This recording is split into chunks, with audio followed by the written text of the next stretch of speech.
আজই ডাউনলোড করুন আর এনজয় করুন আপনার পছন্দের শো। আর্যর জন্যও বাড়ি থেকে বেরিয়েছিল, আর এখানে না এসেও বাড়ি ফিরে যাবে।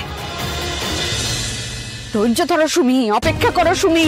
হ্যাঁ, আর কতক্ষণ অপেক্ষা করতে হবে বলতে পারো তুমি? সুমি, তোমাকে তখন থেকে বলছি একটু শান্ত হয়ে বসো না। না, শান্ত হয়ে বসা আমার পক্ষে সম্ভব নয়, মাথায় একগাদা চিন্তা নিয়ে।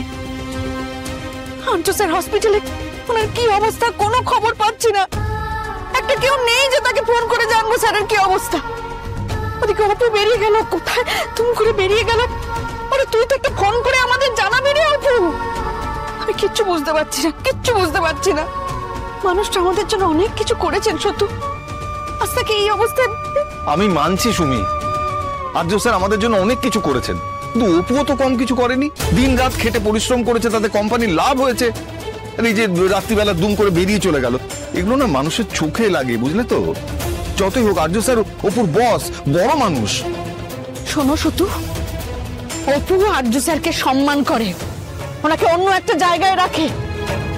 আর আমার মনে হয় ও যেরকম বেরিয়ে গেছে আমাদেরও বেরিয়ে যাওয়া উচিত। ঠিক আছে, চলো তাহলে, চলো। অপু নাকি? King Kong sir? অপর্ণা আছে, খুব দরকার, একটু ডেকে দেবেন। অপর্ণা তো হসপিটালে গেছে স্যার। হ্যাঁ, ওই অ্যাক্সিডেন্টের খবর শুনে ও ধুম করে হসপিটালে চলে গেল। আজু স্যার এখন কেমন আছেন? হ্যাঁ, আর্য স্যারের জ্ঞান ফিরেছে, কিন্তু অপর্ণা তো হসপিটালে নেই, তাই তো এখানে এলাম। ম্যাডামের ফোনে ওই অ্যাক্সিডেন্টের খবরটা আসার পরে তো অপু দৌড়ে বেরিয়ে গেল। ম্যাডাম মানে মিসেস সিংহরা? হ্যাঁ, আর্য স্যারের মা এখানে এসেছিলেন? হ্যাঁ। দেখুন, আমরা তো এতক্ষণ হাসপাতালে ছিলাম, অপর্ণা তো ওখানে যায়নি। তাহলে যায়নি? এত রাতে তাহলে অপু কোথায় গেল? হ্যাঁ, অপু কোথায় গেল? ফোন করো শুধু, ফোন করো, ফোন করো মেয়েটাকে একটা। কি হচ্ছে? কি গো, ফোন তো বেজেই যাচ্ছে, ধরছে না তো? কি গো, কোনো বিপদে হলো নাকি গো মেয়েটা? অপু কোথায় গেল গো? ধরো। শুনুন, আমি দেখছি অপর্ণা কোথায়, আপনারাও দেখুন, ওকে খুব দরকার। তখন যদি আমার কথাটা শুনতে, তখন যদি বেরিয়ে যেতে, তাহলে জানতে পারতাম মেয়েটা কোথায় আছে। সুমি, এখন বিলাপ করার সময় নয়, চল আমরা গিয়ে দেখি। চলো। তুমি এখানে থাকলে আমি নিশ্চিন্ত হতাম অপর্ণা, আর্যর এই অস্বস্তিটাও হতো না। তুমি কোথায় আছো অপর্ণা? কোথায়? আর্যর যে তোমাকে দরকার।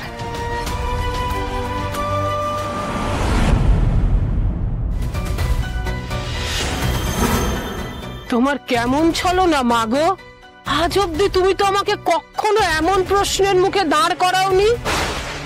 আমার এই আশঙ্কা তুমি দূর করো। জয় মা, মা গো!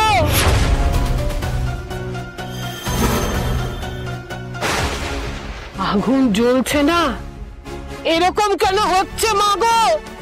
এ কিসের ইঙ্গিত? তাহলে কি আমার আশঙ্কাই সত্যি হবে মা? অন্ধকার থেকে উঠে এসেছে অন্ধকারের জীব, নরক করে দেবে সব। তাহলে কি আমি পারবো না? আমাকে দিয়ে হবে না? ওই মেয়ে তলিয়ে যাবে অন্ধকারে। মা গো, সব সময় তুমি আমাকে আশার আলো দেখিয়েছো মা। আমার মেয়েটাকে খুঁজে পাচ্ছি না, আমাকে বলে দাও, দয়া করে বলে দাও। তুমি যেমন ভাবে ধাঁধা করে বলো, সেভাবেই না হয় বলো। আমি তোকে কি বলবো? আমি নিজেই বড় ধাঁধায় পড়ে গেছি রে। মানে? এ হারাবে না, কিন্তু তাকে যে খুঁজে আনবে সে যে বড় কষ্টে আছে। এ কি করে পারবে আমি জানি না। তুমি কার কথা বলছো মা? তোরা যা তার কাছে, এখানে সময় নষ্ট করিস না। যা। এখনই যা। চলো সুমি, সুমি ওনার কথার মানে আমরা বুঝতে পারবো না এখন, তাড়াতাড়ি চলো। এসো, এসো। এসো।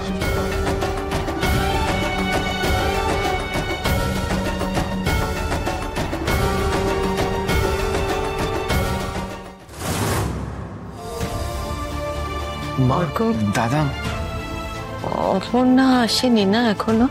অপর্ণা ওকে পাওয়া গেছে কিনা তুমি জানো? না। কোথায় গেল মেয়েটা? চিন্তার ব্যাপার। বলছি মা, কিঙ্করকে একটা ফোন করে দেখবো? দাঁড়াও, এই তো কিঙ্কর এসে গেছে। কিঙ্কর, অপর্ণা? না, এখন অব্দি কোনো খোঁজ পাইনি। আমি অপর্ণার বাড়িতে গিয়েছিলাম, ওখানে গিয়ে দেখলাম অপর্ণার বাবা মা আপনার ভরসায় রয়েছেন। আপনি ওদেরকে টেনশন করতে বারণ করে এসেছেন। তুমি ওদের বাড়িতে গেছিলে? কখন?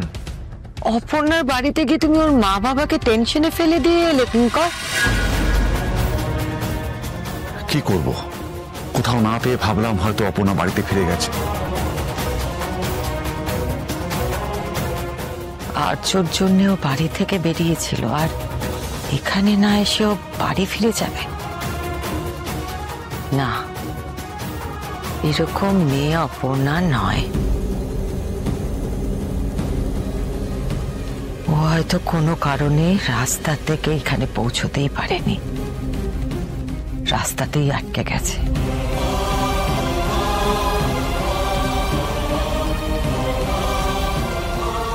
তুই যাকে নিয়ে ভাবছিলি, ভয় তাকে নিয়ে নয়।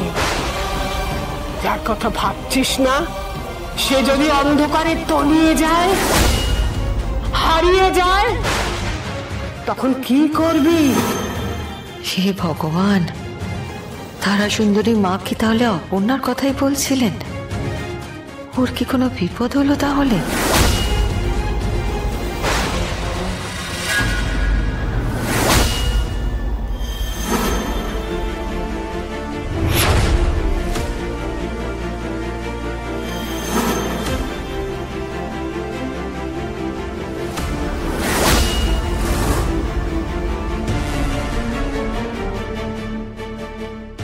বেঁচে আছে নাকি? কি জিজ্ঞেস করছি, কথা কানে যাচ্ছে না? বেঁচে আছে নাকি মেরে ফেলেছ?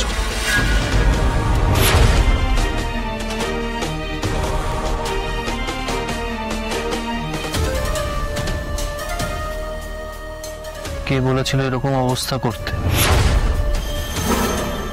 আমি বলেছিলাম মেরে দিতে।